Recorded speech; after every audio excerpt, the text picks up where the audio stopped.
കാട്ടുപുത്രൻ.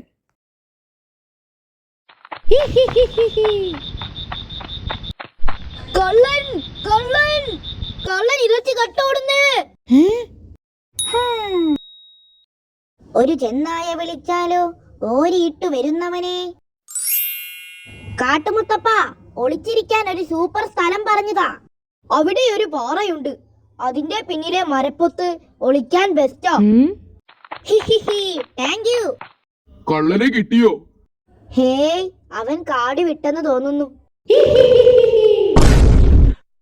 താനറിഞ്ഞോ, ഉന്മൂലൻ പുലിയുടെ ഇറച്ചി കട്ട കള്ളനെ കാട്ടുമുത്തപ്പൻ സഹായിച്ചു ഒളിക്കാൻ. കള്ളനെ പിടിക്കാൻ ഉന്മൂലൻ കാട്ടുമുത്തപ്പനെ പ്രത്യക്ഷപ്പെടുത്തിയപ്പോഴാ വിവരം അറിഞ്ഞത്. പക്ഷെ കാട്ടുമുത്തപ്പൻ കള്ളനെ സഹായിച്ചത് ഒട്ടും ശരിയായില്ല. കാട്ടുമുത്തപ്പനെ വിളിച്ച് ഞാനത് പറയാൻ പോവുകയാ.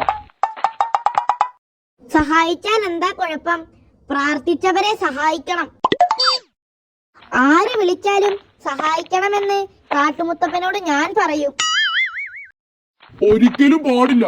കള്ളന്മാരുടെ പ്രാർത്ഥന കേൾക്കേണ്ട കാര്യമില്ല, ഞാൻ പറയും. അങ്ങനെ വേർതിരിവ് പാടില്ല.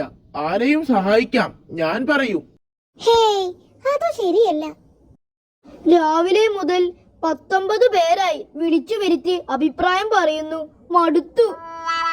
ഇതൊക്കെ നിങ്ങൾ തന്നെ മീറ്റിംഗ് കൂടി തീരുമാനിക്ക്. ഓരോരുത്തരായി വിളിക്കണ്ട. ആര് വിളിച്ചാലും മുത്തപ്പൻ വരണോ അതോ കള്ളന്മാരെ ഒഴിവാക്കണോ? ഇതാണ് വിഷയം. ഒഴിവാക്കണ്ട, ഒഴിവാക്കണ്ട, ഒഴിവാക്കണം, ഒഴിവാക്കണം. ഇതാരാ ഒളിഞ്ഞു നോക്കുന്നത്? അമ്പടാ, കള്ളനായിരിക്കും. നിന്നെ കിട്ടാൻ കാത്തിരിക്കുകയായിരുന്നു.